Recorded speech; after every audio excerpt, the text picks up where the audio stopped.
Bismillahirrahmanirrahim. Bonjour les enfants. Aujourd'hui, vous allez assister à un cours d'outils de langue pour les premières années et pour être aussi pour les deuxièmes années.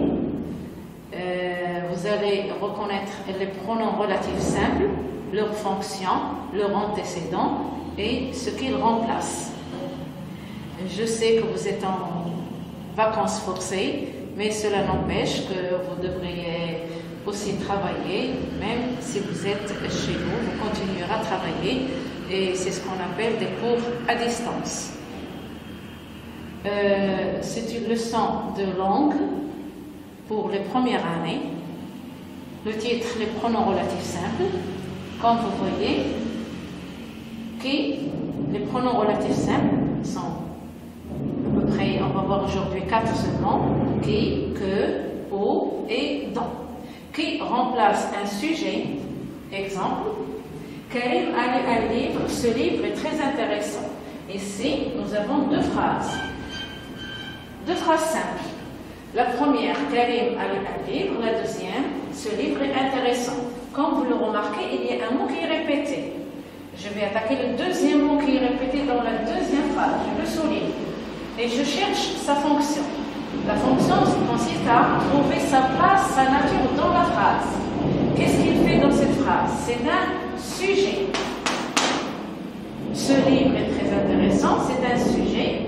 Là, il a la fonction d'un sujet et il est répété dans la deuxième phrase. Nous allons faire une seule phrase complexe pour enlever la répétition. Et ça va nous donner Karim a lu un livre. Je garde le mot. Le sujet qui était répété ici, je le remplace par le pronom relatif simple qui. Et je vais avoir la phrase Karim a lu un livre qui est très intéressant. Très bien. Qu'est-ce que vous remarquez? Le mot qui était sujet ici, il est juste placé avant le pronom relatif simple qui. Ce mot-là, ici, on l'appelle l'antécédent. L'antécédent. Quelle est la fonction de l'antécédent? Que fait l'antécédent?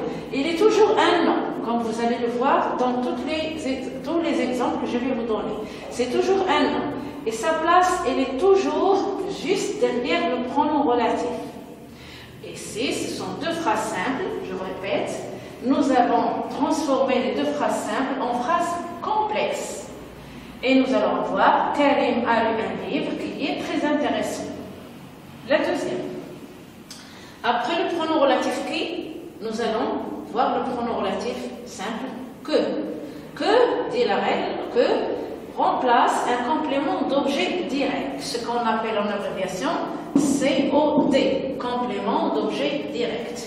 Exemple, tu m'as prêté un roman, j'aime beaucoup ce roman. Nous allons faire la même procédure que dans la première phrase. Tu m'as prêté un roman, j'aime beaucoup ce roman. Quel est le mot qui est répété? C'est ce roman. Est-ce qu'il a la même place que dans le premier exemple? Non. Et c'est quelle est sa fonction? C'est un complément d'objet direct. À chaque fois que vous avez un mot répété dans une autre phrase, et il a la fonction d'un complément d'objet direct, je vais le remplacer par que. Et je vais avoir, tu m'as prêté un roman que j'aime beaucoup. Comme vous le constatez, l'antécédent est toujours derrière le pronom relatif que. Tu m'as prêté un roman que j'aime beaucoup. C'est une phrase complexe. Tu m'as prêté un roman, j'aime beaucoup ce roman. Ce sont deux phrases simples. Nous avons enlevé, évité la répétition et nous allons avoir cette deuxième phrase. Tu m'as prêté un roman que j'aime beaucoup. Maintenant, passons à la phrase suivante. Le pronom relatif où remplace un complément de lieu. Exemple, je ne trouve pas le carton. Je range mes livres dans ce carton. Où nous avons toujours deux phrases simples. Et voilà. Le mot qui est répété se trouve dans la deuxième phrase. Puisque c'est un complément de lieu, je vais le remplacer par où. Et je vais avoir la phrase complexe. Je ne trouve pas le carton où je range mes livres. Je me pose toujours la question, où est l'antécédent? Le voici. L'antécédent est juste derrière le pronom relatif.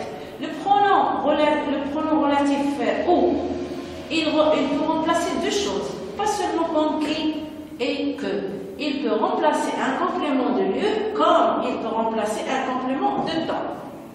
Je me rappelle toujours ce jour. On s'est rencontrés en ce jour. Le mot qui est répété, c'est en ce jour. C'est un complément de temps. Et je vais avoir la phrase, je me rappelle toujours ce jour où on s'est rencontrés. Où est l'antécédent? Très bien, c'est ce jour. Qu'est-ce que vous remarquez toujours? La même remarque, l'antécédent est placé juste avant le pronom relatif.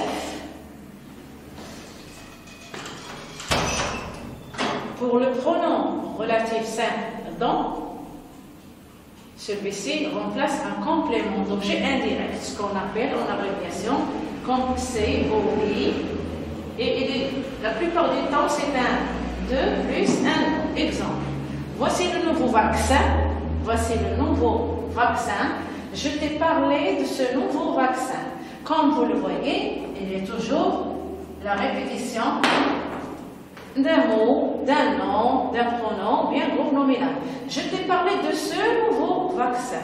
De ce nouveau vaccin, c'est le mot qui est répété. Dans les exemples précédents, nous avons vu, parfois, il y a un nom. Là, c'est un groupe nominal. De ce nouveau vaccin. Et comme vous le voyez, il y a deux, voilà, plus un groupe nominal, un nom, un groupe nominal.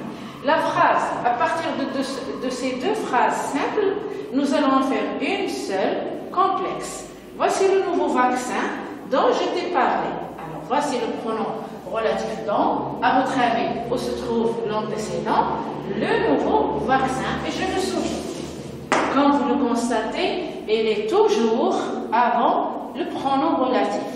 Nous venons de voir les quatre pronoms relatifs simples, qui, que, et, où et dont. Et après ces exemples, que dit la règle? Ou bien des remarques, pas tout simplement des remarques.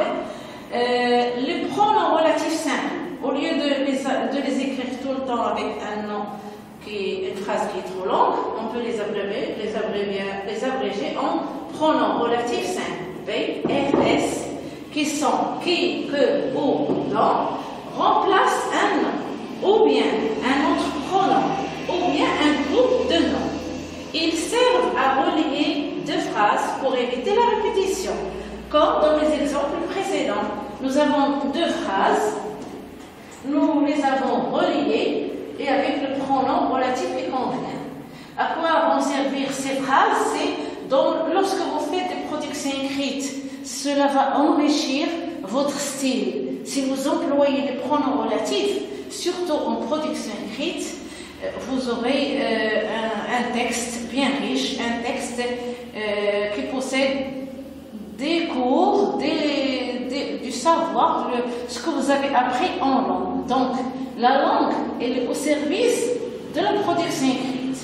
Toutes les leçons de langue que vous trouvez, vous devrez essayer de les utiliser dans une production écrite. Bien, je continue. Les pronoms relatifs simples forment une phrase complexe à partir d'une phrase simple. Les pronoms relatifs simples, encore, doivent suivre leur antécédent. Les pronoms, voilà, ici, le pronom relatif dont, il doit toujours suivre son antécédent. Vous n'avez pas le droit de les mettre trop loin. Vous devez les garder juste après. Très bien. Après cette leçon de pronoms relatifs simples, je vous propose des exercices. Vous devez répondre à ces exercices et après, on va voir la correction, Inch'Allah. Je vous souhaite beaucoup de courage. Essayez de travailler convenablement, même si vous êtes à la maison. C'est l'essentiel de tous ces efforts que nous sommes en train de faire. C'est pour vous.